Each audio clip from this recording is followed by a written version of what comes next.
Assalamualaikum Bu Aisyah, Waalaikumsalam warahmatullahi wabarakatuh. yang berbahagia. Saya ingin bertanya, jika kita ingin menghadapi orang yang suka marah-marah, kata-katanya kasar, komentarnya negatif, dan sulit sekali memberikan kenyamanan dan ketenangan dalam hati kita. Sampai saya merasa hati dan pikiran sudah lelah menghadapi situasi yang terus berulang. Bahkan rasanya saya malas untuk berkomunikasi dengan orang tersebut. Apa yang sebaiknya saya lakukan agar diri saya lebih bisa sabar? Kalau untuk menghindari dari orang tersebut, rasanya sulit karena tinggal dalam satu rumah. Terima kasih. Biasanya mas suami ini yang susah. Ya, ya. Ya. Baik. Baik. Menghadapi orang marah, ya. Terus terang, kalau orang itu adalah anak yang masih satu rumah atau suami, jelas banget itu sudah satu rumah, satu kamar, satu tempat tidur.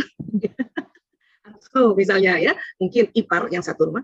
Karena ini kan tadi tidak dijelaskan detail, tapi saya buka untuk secara umumnya ya, atau mertua kah, atau orang tua yang satu rumah ya.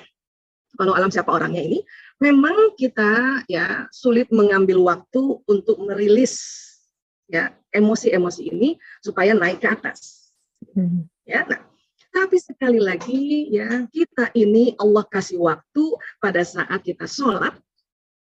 Pada saat kita sholat, bayangkan ya, kalau kita ikutin yang fardunya sehari 5 kali nih. Ya. Ada waktu di dalam sela-sela kehidupan kita yang bersama dengan somebody ini, someone, sedang ya, kita ada waktu yang sedang menyendiri. Di mihrab kita, di pojokan kita punya kamar misalnya, atau ada yang membuat musola khusus. Nah, pada saat itulah diberi kesempatan kita untuk memaafkan. Siapa yang dimaafkan? Satu, diri sendiri dulu. Kenapa memaafkan diri sendiri? Karena itu tadi ada kalimat bahwa saya terkadang antara hati pikiran telah lelah, gitu ya. Itu saja kita harus minta maaf. Ya kok lelah, orang masih hidup kok lelah kan gitu ya. Makanya, tapi kita terkadang kan lagi capek juga, makanya ya Allah saya mohon ampun ya Allah. Dan katakanlah ya Allah saya maafkan diriku ya Allah. Ini ada teknik namanya forgiveness therapy. Kalau di bahasa kita namanya muhasabah. Salah satu cabang dari muhasabah adalah forgiveness therapy. Untuk nafsi sendiri kan gitu. Ya Allah, saya maafkan diriku ya Allah. Kadang saya hadirkan diri kita gitu. Ya, saya sebut nama saya misalnya nih, sedang lelah karena kayaknya udah lagi capek banget ya. Ya, wahai Aisyah, saya maafkan dirimu. Saya tahu kau berupaya untuk menerima seseorang ini apa adanya, kekuatan kelemahannya, tapi kamu sedang capek, lagi kurang tidur, atau yang masih produktif, kamu lagi mau mens. Jadi kita ngomong gitu sama diri kita, kamu lagi mens, atau mungkin yang udah 45 tahun ke atas, kamu premenopause, misalnya. Diomongin. Jadi kita memaafkan diri kita dulu. Karena banyak sekali di antara kita, ya, kita lupa memaafkan diri kita dan lupa mengapresiasi diri kita yang begitu banyak energinya menghadapi kondisi-kondisi yang konflik tadi gitu. Jadi maafkan. Nah, barulah berikutnya adalah memaafkan somebody ini. Tekniknya macam-macam. Salah satunya tadi, ya, kita mencoba untuk memikirkan perasaan dan merasakan pikiran.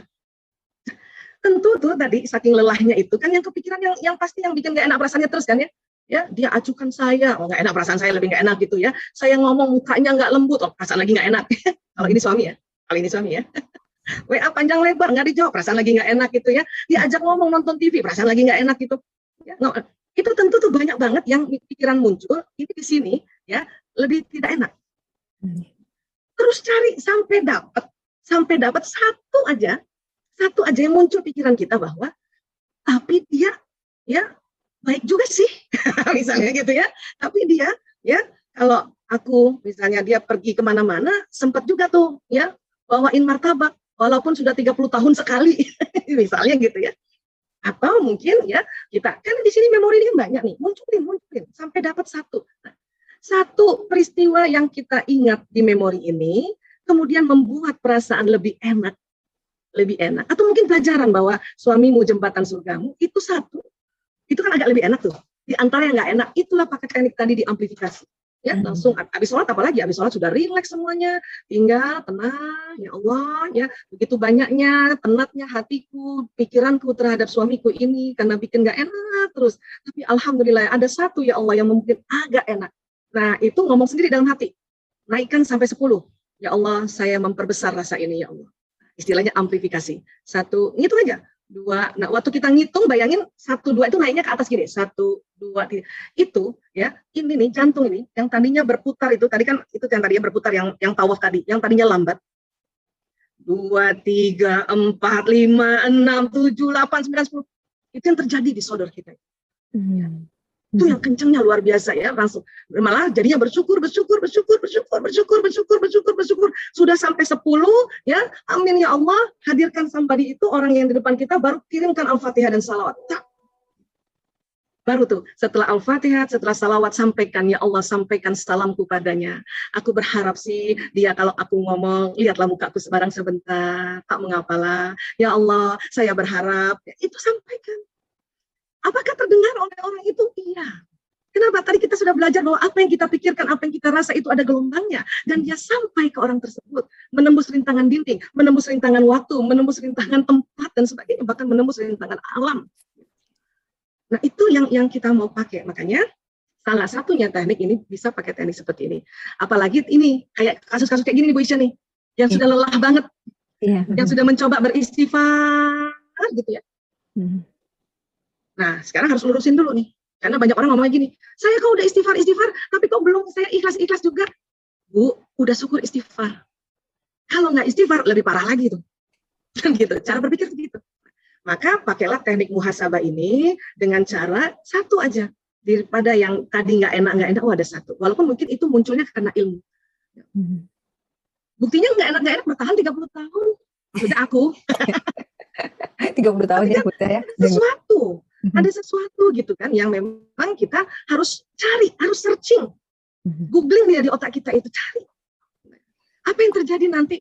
Ya Allah, Allah masukkan kita level ke mutmainnah, frekuensi kita naik ke pencerahan 700 sampai 1000. Dengan seperti itu vitalitas meningkat, imunitas meningkat, produktivitas meningkat, dan senyum tuh gampang banget. Jadi suami walaupun nggak senyum, kita langsung bilang, ayo udah makan. Padahal tadi susah banget karena nggak ada frekuensi. Ya suami langsung gini. Terus boro-boro mau ngomong karena udah berat semuanya kan, udah berat.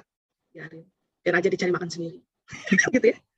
Tapi tadi pada saat kita sudah naikkan frekuensi, masuk ke enlightenment yang 700 sampai 1000. Katakan jangan itulah, masuk yang acceptance saja yang 350 Hz, ini senyum tuh gampang. Ya.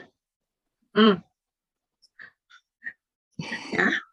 Dipakai semua teknik itu ya. Untuk kadang frekuensi suka turun dikit. Nah, naikinnya lagi dengan nafas lagi. Ya. Makan. Yuk makan yuk, nanti aja. Itu kan frekuensi itu begini, tapi nggak terlalu meresap. Makanya semua kombinasi teknik kita pakai, ya salah satunya ya teknik ini tadi, memikirkan perasaan dan merasakan pikiran.